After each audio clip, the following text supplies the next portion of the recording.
in January, when Charlie Angus started rumbling about how Elon Musk in particular was interfering with Canadian democracy, we put out a media release, which Duff found out about and sent me a really nice email.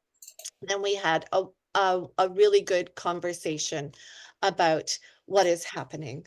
So for those of you who don't know Duff Conacher, he is the co-founder of Democracy Watch and a leading advocate for government accountability, democratic reform, and corporate responsibility in Canada. A legal scholar and a policy expert, he has played a key role in strengthening ethics and transparency in Canadian politics.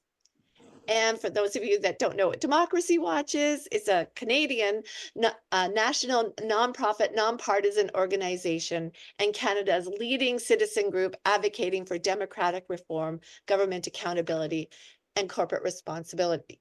And it's my pleasure to introduce you to Duff. Take it away, Duff. Thank you very much. I just put in the chat a link to the news release that Democracy Watch issued yesterday, March 3rd. And essentially, I'm just going to take you through this news release, and you don't really have to take notes because everything I'm going to say is in the release. So, Democracy Watch issued a similar release in January, and we've re-released it because we're getting down to crunch time with the Liberal leadership race over on Sunday, and just highlighting a couple of other developments since then.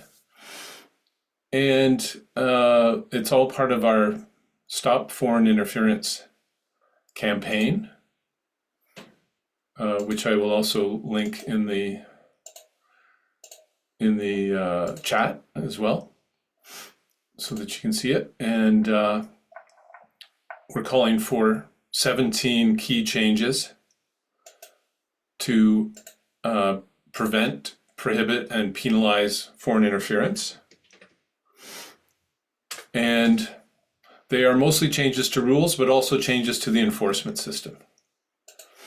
So where we were at before the prorogation is that we had Bill C-65 working its way through the House of Commons, and it had made it to the point of being amended by the House Committee, and it changes the Canada Elections Act in some ways that will help prevent foreign interference and also make elections more fair. We also had Bill C-290. This was a private member bill that strengthens the whistleblower protection system, including for people who want to blow the whistle on foreign interference or cover-ups of foreign interference. And it was introduced by a Bloc Québécois MP back in 2022 and had all party support. And it's a private member bill. And if any of you know the process of Parliament, private member bills rarely pass. If they do, they're usually about things like that aren't substantive, like naming a certain day National Horse Day or something like that. This is one of the few private member bills that is substantive and has actually moved through. And it was at second reading in the Senate when prorogation happened, with all party support again from the House of Commons, although the Liberals tried to delay it initially. We also had Bill C-70, which some of you may have heard about, that creates this foreign influence registry and a new watchdog, the Foreign Influence Transparency Commissioner. And it essentially requires foreign agents, anyone working for a government or have any arrangement, paid or unpaid, with a foreign government or foreign state entity, which would include state corporations that are controlled by a foreign government, would require them to register and disclose their activities in Canada to influence any political process, any policymaking process, nomination races, party leadership contests, and elections. It passed last June in 5 weeks with all party support. May, June, took only 5 weeks to enact it, but it has not been proclaimed into force which is the final step with some laws. Some laws don't automatically come into force. They come into force when Cabinet issues an order to bring them into force. So the registry doesn't exist yet. It's not a requirement for foreign agents to register. And the commissioner, the watchdog, has not been appointed. So Bill C-65, Bill C-290, Bill C-70, one of which passed, the other two were on their way to passing. And then we had the Hogue Commission inquiry report come out at the end of January, and it made further recommendations that are not addressed by any of these bills to prevent, prohibit, and penalize foreign interference activities. Not all of the activities. Democracy Watch is, as you can see, there's a link to our news release in the news release that I've pointed you to, our news release about the Hogue Inquiry report, and we called it mostly a cover-up because Commissioner Hogue ignored huge loopholes. And the loopholes that are still open is that Elon Musk, a foreign-owned big business, the executives of a foreign-owned big business that operates in Canada with their multi-million-dollar salaries, and foreign governments using Canadian front groups or individuals as proxies, are all still allowed to interfere and influence in Canadian policymaking processes by secretly spending unlimited amounts of money on ads and other influence and interference activities in secret, secretly fundraising and campaigning for nomination, political party leadership contestants, election candidates, parties, and party leaders, secretly lobbying party leaders, MPs, senators, and their staff, and top government and party officials, and spreading disinformation anonymously. And they're all also allowed, and this includes Canadians as well, in all of those areas, not just foreigners, but proxies or front groups or even big business executives, people like the head of Spotify and the top executives of Spotify. They can all do all those things in secret as well. And then they're also allowed to spend more than $600,000 each to influence a federal election during the election campaign period. And as I mentioned earlier, in terms of enforcement, our anti-foreign interference, political finance, ethics, election, and lobbying enforcement systems are all ineffective because most of them serve at the pleasure of the ruling party, Cabinet. They're allowed to be secretive, slow, and largely unaccountable. And so even in the areas where foreign interference is prohibited by law, the chances of getting caught are about 1 in 1,000. If you get caught, it will usually happen years after you've interfered. And it may be buried, or the commissioner, the watchdog, has the discretion to just let you off in secret with a secret ruling. So we have a totally ineffective system.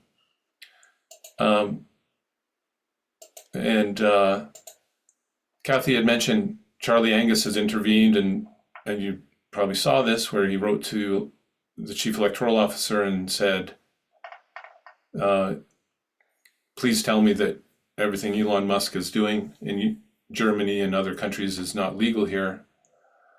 And he knew when he wrote that letter that it's all legal. What he didn't mention, except in one interview, was that the chief electoral officer wrote him back right away and said, as far as we know, Elon Musk is a Canadian and he can do all of that stuff. There's no prohibition. One person can spend an unlimited amount of money, if they have it, to influence our activities and political processes. That's not a democratic system. One person can only donate too much. It's now $1,775 a year to a party. That's more than most people can afford. But at least we have a limit on donations. But when it comes to third-party spending, there's no limit in between elections. During an election, it's more than $600,000. One person can spend that. And it's the same limit for a citizen group that has 1,000, 10,000, 100,000 members. That's not a system that in any way complies with the fundamental democratic principle of one person, one vote. One person should only be able to spend a little bit because they're just one person. And a citizen group would be able to spend a multiple of that. They'd be able to spend 1,000 times that small amount. If they had 1,000 members, 10,000 times that, 100,000 if they had 100,000 members. And what this limit that's the same for everybody allows is it facilitates foreign interference, because a foreign government can just funnel money to one person and they can spend $600,000 influencing an election, or to a front group that really only has 2 members but is pretending, an astroturf group that's pretending to be an actual citizen group with a lot of support. They can spend more than $600,000. So it facilitates foreign interference. It's also just clearly undemocratic, and it's also unethical, because if they're spending against one party or in favor of one party, then that party owes that person. And that person, if they're spending $600,000 pushing one party being elected, you better believe that party leader is going to return their calls and take their ideas. So it's an unethical, undemocratic, and in between elections, secretive system. There's not even any registration required between elections for this spending. During election, you have to register and disclose that you're doing the spending. But in between elections, you don't have to. I see someone's put in the suggestion, yet another reason to revoke his citizenship. We don't have that process. You can't revoke his citizenship. It can't be removed. The only way to stop foreign interference is to actually put in place measures to prevent, prohibit, and penalize it. And those measures have to stop all undemocratic, unethical, secretive influence. Otherwise, foreigners will use Canadians and Canadian front groups as proxies, and they will just obscure the flow of the money. And the loopholes are huge.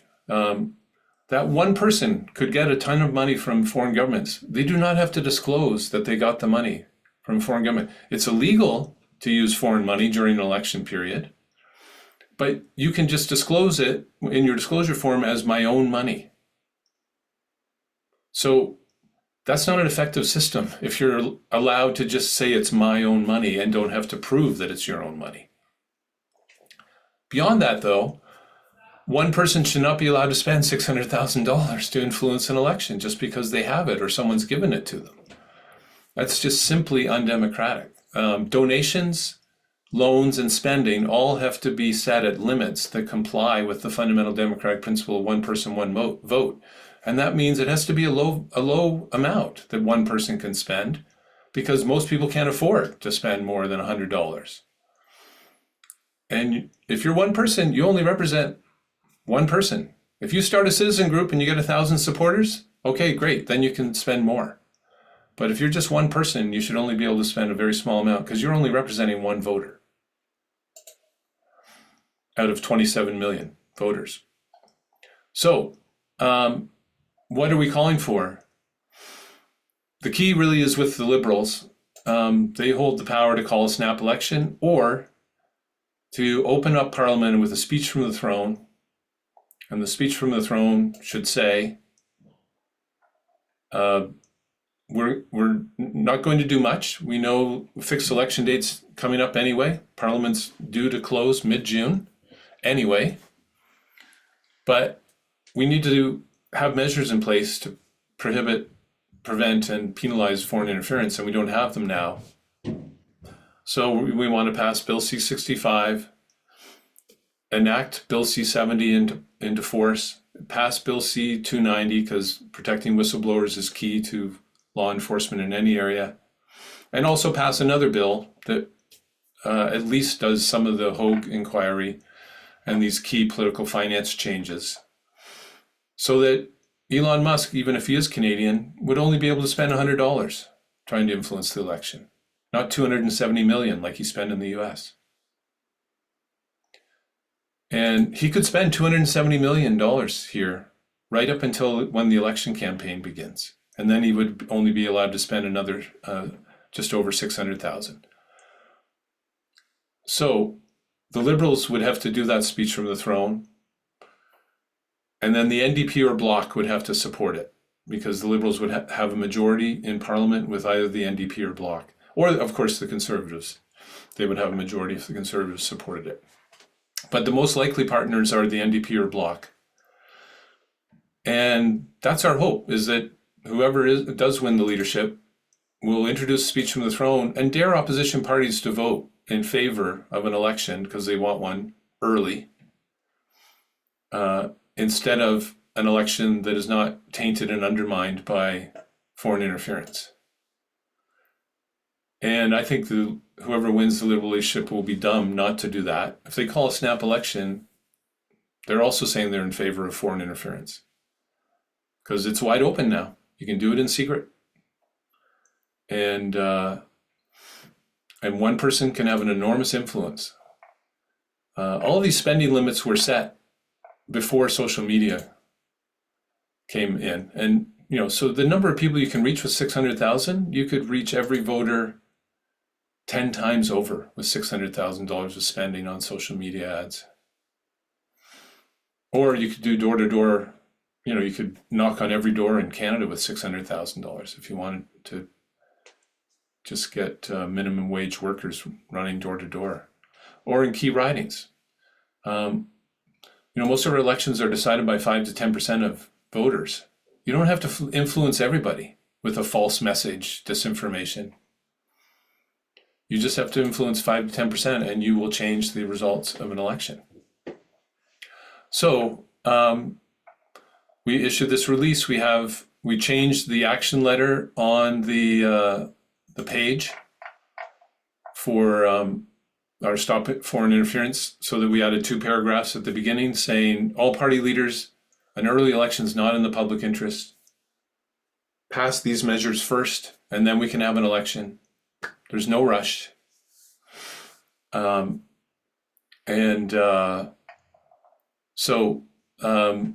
we need pressure put on the NDP and the Liberals to act in the public interest as opposed to their partisan self-interest. Not that the polls are really clear for the Liberals now, but they've been going up and down depending on the pollster. But certainly they gained back some momentum that they had, they've gone up in the polls generally, even though the pollsters have them at different amounts as to how close they are to the Conservatives. And we sent in an action alert today to our 42,000 supporters, calling on them to send this letter, which goes to all the party leaders and all the Liberal party leadership contestants, to reach them all and say, don't do this. We cannot have this election, especially when we've seen what Elon Musk has done in other countries. We know he will do whatever he can to influence the outcome. He's already stated his favored party, and he has intervened in very significant ways in other countries already. So that's what I had emailed Kathy about, and welcome this opportunity to present this idea to you so you can help spread the word, and hopefully we can get this all done. Again, Bill C-70 was passed with all party support in 5 weeks last year in May and June. So there's no excuse. The parties, if they want to do it, can do this. The question is, do they want to do it, or do they want to have an election that will be severely undermined by foreign interference? I know not just Elon Musk, but obviously China, Russia, Iran, and many other countries are trying to influence our politics. Just look at another question here. Candidates should only be allowed to spend an individual's amount. Candidates do have a limit on spending. It's about $1 per vote. So at least it's even for all of them, right? They just, like a candidate who's inordinately wealthy can't just spend whatever they want. They all are limited to spending $1 per vote. Candidates who are wealthy do have a leg up. They can donate $5,000 to their own campaign. Shouldn't be allowed. In case you don't know, in party leadership races, a leadership candidate, if they have the money, can donate $25,000 to their campaign. These are just undemocratic loopholes that favor wealthy candidates. And the donation limit, again, is $17.75 to a leadership candidate or to a party. And that just favors parties and candidates and contestants who are supported by wealthy donors. So we do not have a system that is equal. It does not provide an equal opportunity to everyone to participate equally in our elections. The system is rigged in favor of wealthy contestants, wealthy donors, and then third parties, wealthy individuals who, again, can spend an unlimited amount between an election and more than $600,000 during an election. Someone asked, Glenn Marshall asked about the consequences for fraud, hate, and misinformation. Why can't we hold those who promote this as accessory to an illegal act? Yes, that's what we're calling for as part of the 17 measures. Actual measures to prevent disinformation. We do have provisions in our election law that say you can't lie about various things, but not one that just says you can't make a false claim. And it's kind of silly because we have like these bits and pieces, like you can't lie about a candidate's education or their professional status or whether they've been charged with a crime or prosecuted. But you can say anything else about them that's false. So we have this really weird system. We issued a position paper on it. It's linked in the news release that I linked you to. And we sent it to the Hogue inquiry. Very disappointingly, Commissioner Hogue said disinformation is the greatest threat to Canada's democracy, but she didn't recommend any effective measures to prevent, prohibit, or penalize disinformation.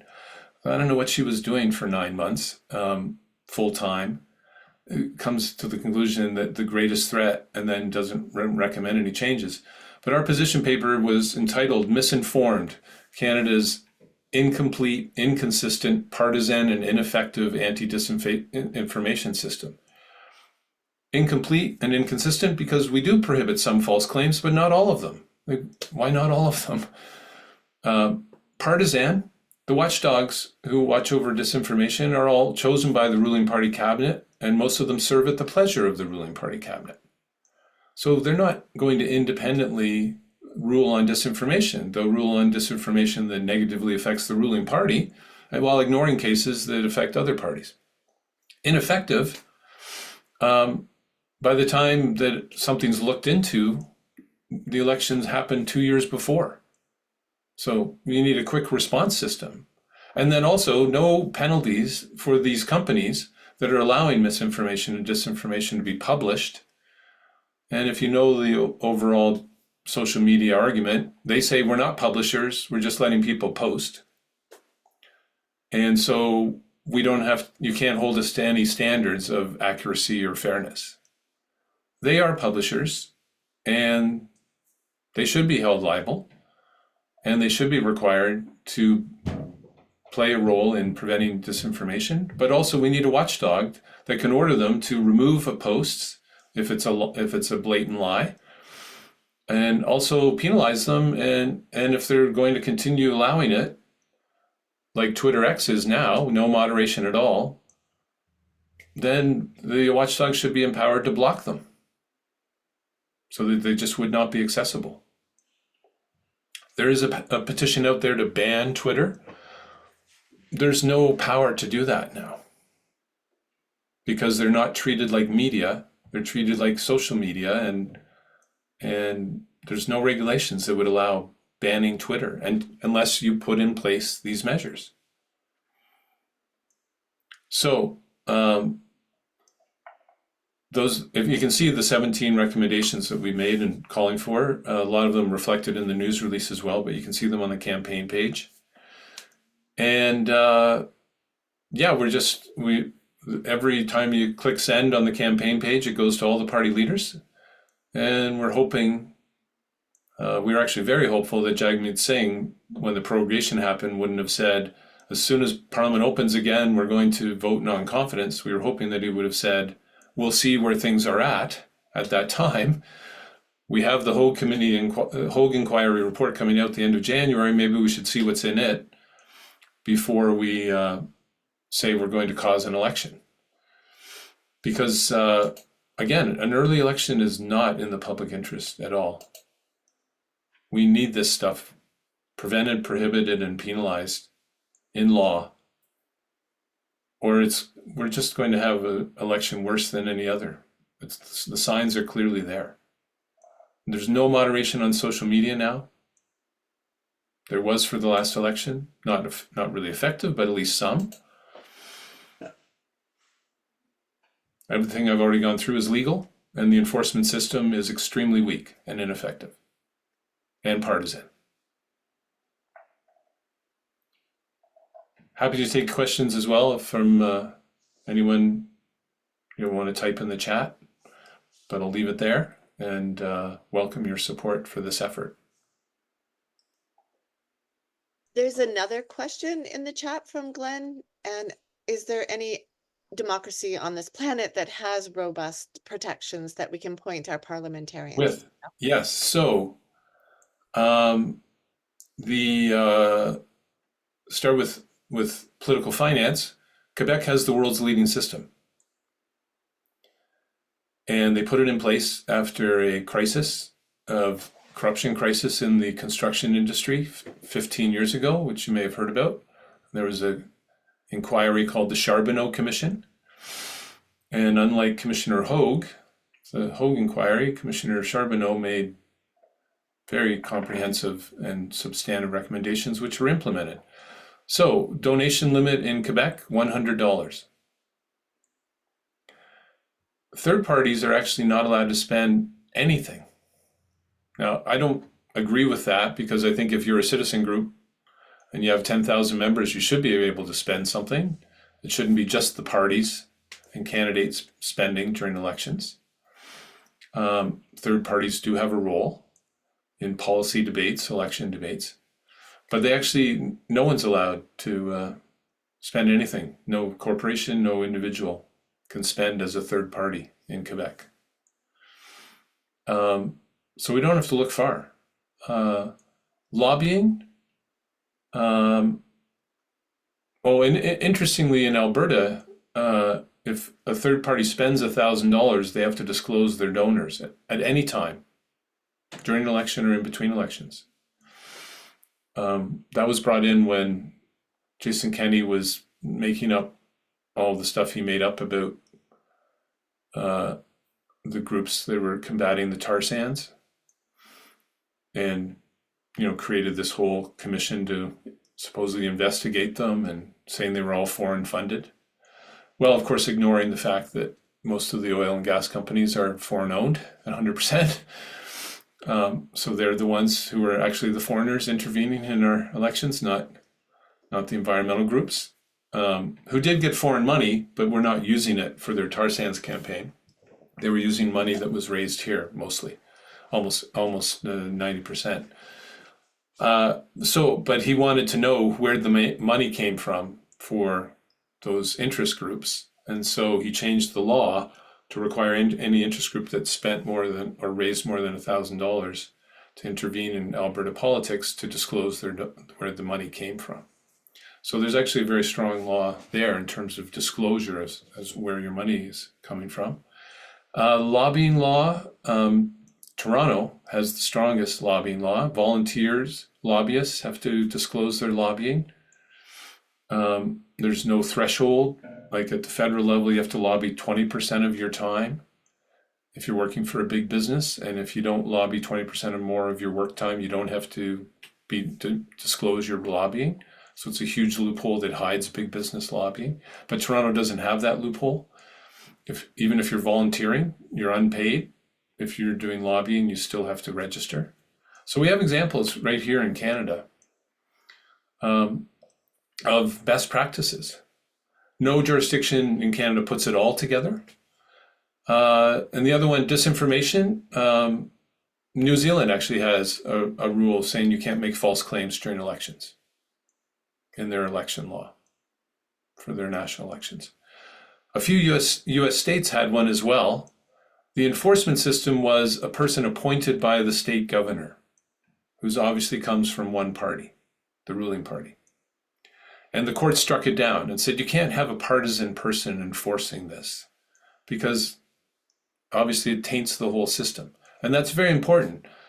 It's easy to do a rule prohibiting false claims. The difficulty is enforcement, right? And this has been the big worry historically by political theorists for centuries, is that we cannot restrict political speech. The state should not decide what is truth. And I agree entirely. The state, the ruling party, no political party should be deciding what is truth. But I think we can establish a fully independent commission, actually more than one, because you have people making statements about different areas, and you want to have expert commissions for each of those issue areas that would say, sorry, but 95% of scientists say that's false, and issue those kind of rulings. And so the US state laws were struck down because the enforcer was a person chosen by the ruling party governor. And that was obviously a partisan enforcement system. But they actually did pass them. And Ireland, if you look at the Ireland national government, they are considering putting in place a truth in politics requirement as well. It should have been done years ago. Unfortunately, the federal government and a bunch of think tanks, most of which were funded by the federal government, all played this line for the last few years. Canadians can protect themselves. We just need to teach them how to think critically, and they'll be able to figure out what's false or not. And it was false. That's why we called our report on this, on Canada's system, misinformed. Because it was ridiculous. You would have to have a PhD, not just in every area, but in multiple parts of every area to be able to spot disinformation every time. You would literally have to know everything. It's not just critical analysis. It's knowing that what is being said is not the truth. And you can't know that unless you know everything. So it was a ridiculous thing. It's been going on now for 7 years. Federal government funded a whole bunch of initiatives to teach Canadians how to spot disinformation. Good luck. And a bunch of think tanks supported them. And what they should have done right from the beginning is say, first of all, if you want to post on social media, you shouldn't be allowed to be anonymous. If you want to blow the whistle on something, let's set up a whistleblower protection system that protects you as a whistleblower. But allowing anonymous posting of false claims? When in history have humans ever been allowed to do that? You can't walk into the town square 200 years ago and make a false claim without people knowing who you are. I mean, it's just an inordinately bad idea. And you shouldn't have been allowed to post anonymously. And if it was false, then you should face a penalty. Just because we have social media doesn't create a right to mislead others. It's illegal to yell fire in a crowded theater when there's no theater. Why? Because people will rush to the exits and someone may get hurt. Should be illegal to yell fire in a political situation when there's no fire.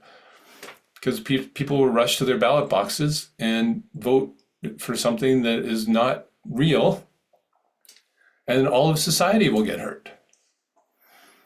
So anyway, enough on, thanks for letting me rant a little on disinformation and how unbelievably ridiculous the policy makers have been for the last 7 years.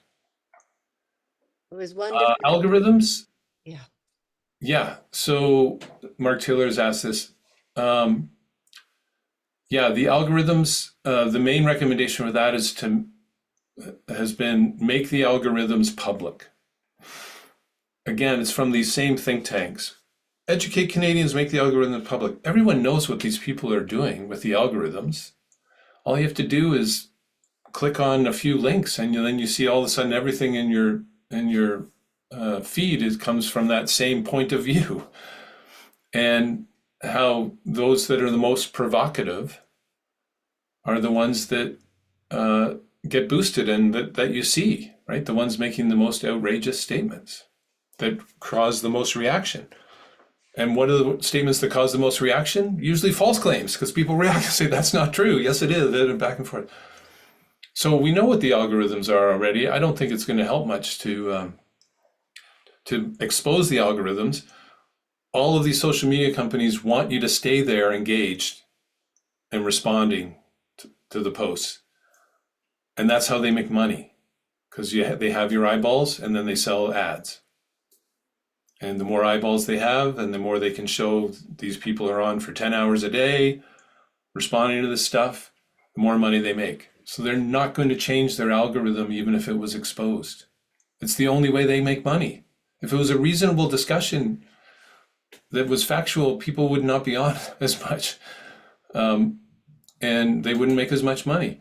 So regulate them and say no false claims, no anonymous accounts. Just doing that is going to clean up a lot of it.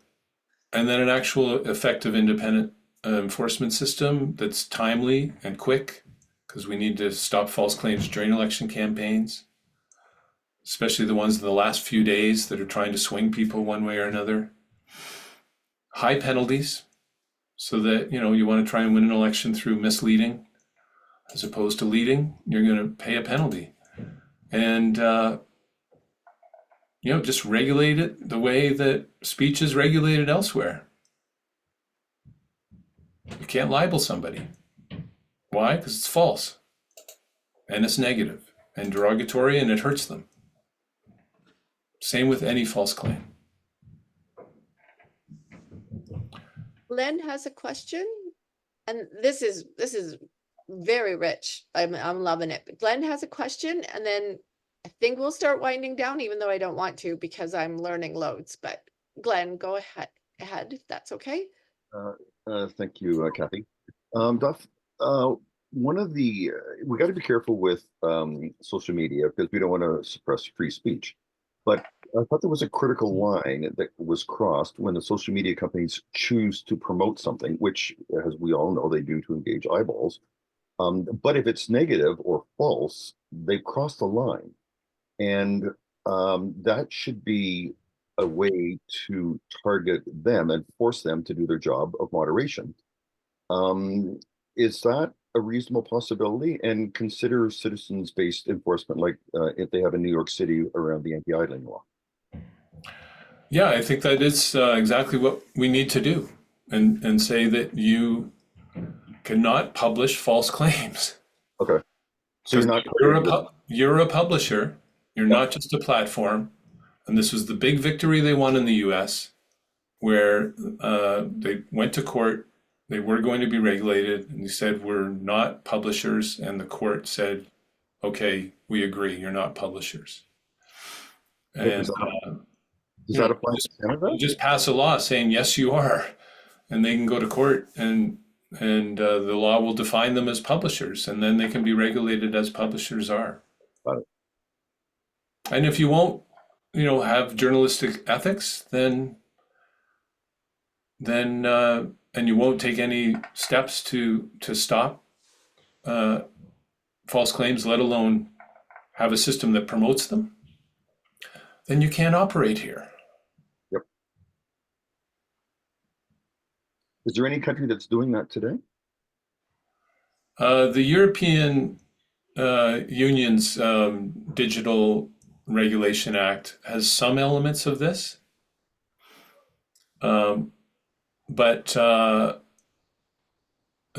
the essentially a full system. Everyone is understandably wanting to be careful about regulating free speech. But if you look at the Supreme Court of Canada's rulings, they say the reason we allow political speech, and this is in our paper if you read it, the paper Misinformed. And just so you know, well, I'll just put up the link. You can see all easy links to all these papers on our reports page. I'll just put it into the chat. You can see all the 5 position papers that we submitted to the Hogue Inquiry and all these different elements. Yeah, we examine what's been done in that area and the concern. But the Supreme Court of Canada said the reason we have to have wide open, as open as possible, political free speech is for the pursuit of truth and the betterment of society. Okay, false claims are not either of those things. So the Supreme Court has said this is fine, actually, because we're protecting speech for the pursuit of truth and the betterment of society.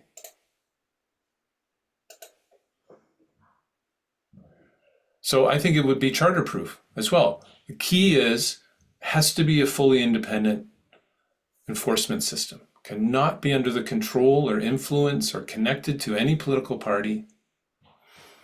And there's different ways of doing that. The main thing is that we've proposed is we already have agencies, boards, and commissions and tribunals, federally and provincially. We have about 100 of them. Transportation Board, nuclear safety, all these agencies. They're all chosen by, and a lot of them serve at the pleasure of the ruling party. It's a huge problem with law enforcement in all sorts of areas because you have these people who are given these jobs often because they're a party supporter and they have no expertise. We need to take those 100 boards, agencies, boards, and commissions and have fully independent people who are expert appointed to them. And then if someone made a false claim about transportation, it would go to that board, right? They're already sitting there. They don't do very much. They sit there most of the time. They're there if there's a plane crash or something, and then they do an investigation. But they could all be handling these complaints about people making false claims and spouting conspiracies and ruling on them. And studies have shown, there's been several of them done, that if you have an expert panel that rules on something, you actually shift 20 to 30% of people who believed the conspiracy. Because they recognize, okay, this is not the governor or the president or the prime minister who's telling me that I'm wrong. It's people with actual expertise, and they've set out a reasoned decision, and they're not just tweeting you're wrong. And it actually furthers the pursuit of truth and betterment of society. Are you familiar with New York's anti-idling law? Sorry? Are you familiar with New York's anti-idling law? No, I know Toronto's actually was just in the news today. There's a very interesting feature about it. I'm wondering if that would apply here. It is citizens-based enforcement. So anybody in New York can record a commercial vehicle for 4 minutes and send the video into somebody, and they will verify it. And if it's found to be valid, the citizen will get a certain percentage of the fine. Right. Up to this point, the bylaw officers were too busy, so it was widely ignored. But with this, there's a big clampdown. My concern, where I'm going with this, is my concern is such an overwhelming amount of misinformation. We would need a citizens-based system similar to New York to go and combat it. And the commission that you mentioned a moment ago would be overwhelmed. Yeah, except we have 100 of them. We have 100 commissions, agencies, boards, and tribunals, each specialized in each area. And if experts were on those areas, you'd have a dispersion of the complaints by issue area. But the other thing is, if you put in place effective regulations to say no anonymous accounts, which means no bots, right? You have to be a real person, identified, and you prohibit false claims and there's a penalty. Yes, you are going to chill free speech, but what you are chilling is false claims. That's not free speech, that's fraud. Exactly. I don't see, libel is already illegal. Some false claims, as I mentioned in the Elections Act, you cannot pretend to be a chief Elections Canada officer. You can't tell someone to go and vote somewhere where the polling station is not located. If you remember the robocall scandal from about 10 years ago. We've got all these bits and pieces in there of false claims that are illegal. Why not just make all false claims illegal? It's just I don't see the downside. I would even be happy if it just said you cannot blatantly lie. Right? Just put the word blatant in there to allow for a gray area of, was really they were expressing their opinion. They weren't saying something was true. They were saying what they thought. But I think just no bots. You have to be a real person. You have to be identified. False claims are illegal. There's a penalty. a lot of it would disappear just from that. And I think the Supreme Court would uphold it. Because again, political free speech is to help in the pursuit of truth and the betterment of society. You said political free speech. Is that a different category than regular free speech? Well, there's commercial speech, trying to sell something. Mm-hmm. So the Supreme Court has divided between those two lines. Okay, that's the only division. Okay. Yeah. Okay. We've had an Honesty in Politics campaign for 27 years, sorry. I've been calling for an Honesty in Politics law since 1998. And thankfully it's now coming close to the horizon. And in some countries, as I mentioned, Ireland, and it's been tried in a few places, and New Zealand has it. People are realizing you can do this. You just, again, you have to make sure enforcement is fully independent and credible. As many people have said of the past 7 years, if we can't agree on facts, you can't solve any problem. You cannot have a reasonable discussion. You just can't. You can't come up with a policy and that's what some people want. Yeah, we fought really hard for a carbon tax, and that's just hammered by disinformation about it. Yeah, and sorry, just to give you, yes, hammered by disinformation, that's a great example. Give you a couple of other things that you can do yourselves. The Lobbyist Code of Conduct prohibits lobbyists from making false claims in their lobbying, including appeals to the public. So you can file a complaint with the Commissioner of Lobbying, who unfortunately was chosen by the ruling party cabinet, and unfortunately also has let off 98% of people who have violated the lobbying law in the last 7 years. So she's a pretty much dedicated lapdog. But you can file a complaint if you see any group that is registered to lobby the federal government and you say that you violated this rule because you did an ad that misled the public.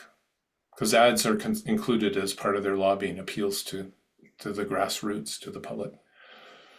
So that's something that to watch out for. And as I'm sure you probably know, the anti-greenwashing law has passed, and the Competition Bureau is now doing regulations, which, from what I've heard, they've just been proposed and are a bit too weak. But again, another area in which you're not allowed to lie. We have, in other areas, corporate executives are not allowed to lie to shareholders. You're not allowed to lie in court. If you're immigrating to the country, you have to tell the truth on your forms. Taxpayers have to tell the truth. Politicians have passed all these laws to require every single profession. Their code says honesty is one of the requirements.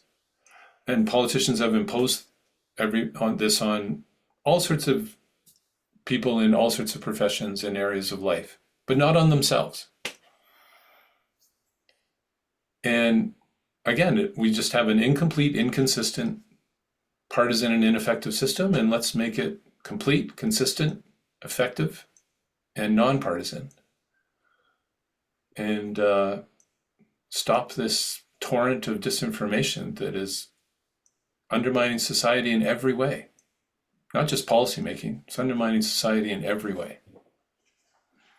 Yes, that's a great quote that Glenn's put up in the chat. People are entitled to their own opinions, they are not entitled to their own facts. And there are disputes, of course, on things. There are lots of things that are still being studied, but there are also facts. There are some things that have been established. That's true. Election promises legally binding? Yes, that our Honesty in Politics law calls for that. That no false claims would also include no false promises. There would be an out. If circumstances changed in an unexpected, unforeseeable way after the election and you had to break a promise because of that change, then the commissioner ruling on it would be able to say, yes, no one could have foreseen that, some crisis happens, someone declares war on the country all of a sudden. or economic war, although that was foreseeable because he said he was going to do it. So that would be an out, but otherwise, yeah, no false claims by politicians, candidate, anyone. No one in politics can make a false claim. I'm still upset about the 2015 will be the last year of first past the post. Yes. Mentioned over 1,000 times. We went to court, or sorry, we filed a complaint with the Commissioner of Canada Elections on that. And the commissioner rolled over and said, you have to prove that there was fraud.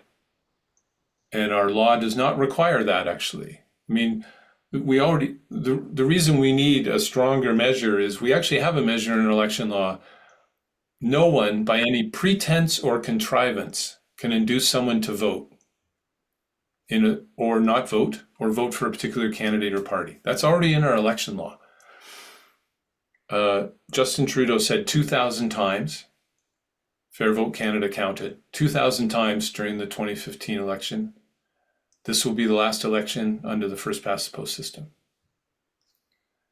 And the Commissioner of Canada Elections rolled over and said, it wasn't, you have to prove that it was fraudulent, which it was. Anyway, they just added this extra factor because it was a pretense or contrivance. It was a false claim. He lied to get into power. And he didn't put any conditions on that. He said, this is the last election with the first past the post system. He didn't say, if the other parties agree, or, if pigs fly, or like, he put no condition on it. And the Commissioner of Canada Elections rolled over. So we have to change that provision because the commissioner won't enforce that, even though it actually says you can't make a false claim to induce a voter to vote in a certain way. I would argue that once the election in 2019 happened, it was false. Yeah. That's when we filed our complaint. Okay. Yeah, and in the BC law, it says you can't fraudulently, by any pretense or contrivance, induce someone to vote. Federal law does not say that. And the federal commissioner just imported it in and said, oh, the BC law says this, so I guess the federal law says this, it means the same. The federal law does not include the word fraudulently. So it was just, I don't know why the commissioner at the time rolled over. It's kind of the Canadian way. We let people in power off for all sorts of things just because they're in power. I don't know, but we tried, and so clearly that provision is not strong enough, and we need something stronger. So we proposed that with Bill C-65. We made a submission on it. Said just make it simple. Every false claim is prohibited. That's it. Just leave it at that. Is there any jurisdiction in the world that does that today? New Zealand. Okay. Well, Duff, it's been almost an hour since you've been with us, and I can tell by everybody's looks on their faces, they don't want this to stop. Because I think, and I'm getting some nice messages here privately here as well, like they really aren't engaged with you right now. But we have this thing at Citizens Climate Lobby that we do try to be on time. It's part of the way we do things. I think this was an incredibly insightful call for all of us. It helped us see the landscape upon which we are navigating, and at Citizens Climate Lobby, our solution to climate change is democracy. So thank you so much for your work. That makes our solution it makes the climate solution possible. So thank you for that. And I'm just going to put in the chat again, everyone, please sign this from Democracy Watch. We will be promoting it as well. And I think we're going to have our own little campaign as well, just to keep pushing letters to our MPs. Thank you so much, Duff. I'm going to give you the last word, and there we go. Please. Thank you very much for the opportunity. Great to connect with you all, and happy to continue communicating with any of you. You can just email me at info@democracywatch.ca, and I can point you to any of the things I mentioned if you're having trouble finding them on the site, or just have other questions about anything I've said. And hopefully we'll be successful in getting a fair election as opposed to a foreign interference election. We'll see what happens next week. Coming soon. We'll see what whoever wins decides to do very soon after they win. And the court may force Parliament open as well because of this this court challenge of the prorogation, which Democracy Watch participated in. And so Parliament could be opening up before March 24th if the court rules that the prorogation was not legal and that Parliament should open up again. But March 24th is coming quickly anyway, so we'll see what happens very soon. And again, I'm happy to communicate with any of you. Just again, email me at info@democracywatch.ca. And take care and good luck with all your efforts. You too. Thank you so much, Duff. That was excellent. Thank you. Take care.